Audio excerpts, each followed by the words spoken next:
శాంతి kitchen. ఈరోజు మనం ముద్దపప్పు పచ్చి పులుసు చేసుకుందాం. కావలసిన పదార్థాలు: ముద్దపప్పుకి పప్పు, పచ్చి పులుసుకి చింతపండు, పెద్దలపాయలు, ఎండుమిర్చి, బెల్లం. పప్పు శుభ్రంగా కడుక్కుందాం.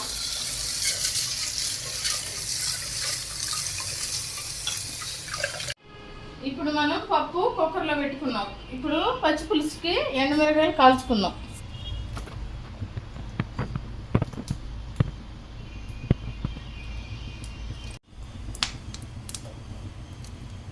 పచ్చి పులుసుకి 5 ఎండుమిర్చి కాల్చుకున్నాం, చింతపండు నానబెట్టుకున్నాం, పెద్దలపాయి ఇవి కలుపుకుందాం. ఇప్పుడు మిరగాయలు తుంచి కాండ తీసేసి పెద్దలపాయలు కట్ చేసుకోవాలి.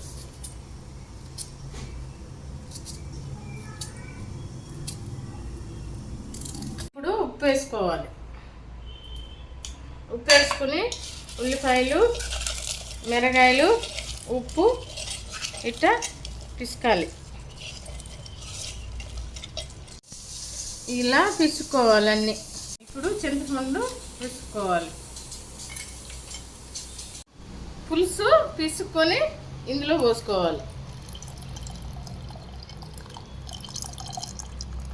ఇప్పుడు బెల్లం వేసుకోవాలి.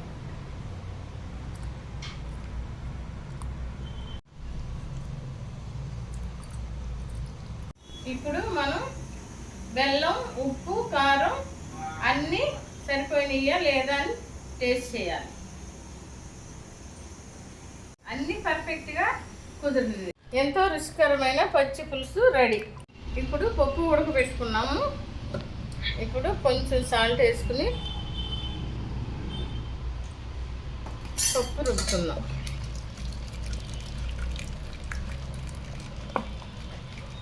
ఇప్పుడు ముద్దపప్పు పచ్చి పులుసు రెడీ అయ్యింది. ఇప్పుడు వేడి వేడి అన్నంలో ముద్దపప్పు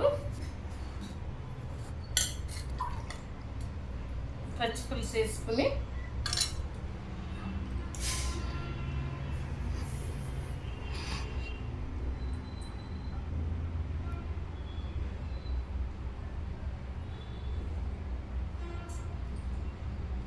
ఎంతో టేస్టీ అయిన పచ్చి పులుసు ముద్దపప్పు రెడీ. ఈ వీడియో మీకు నచ్చినట్టయితే లైక్ చేయండి, షేర్ చేయండి, సబ్స్క్రైబ్ చేసుకోండి. Thank you.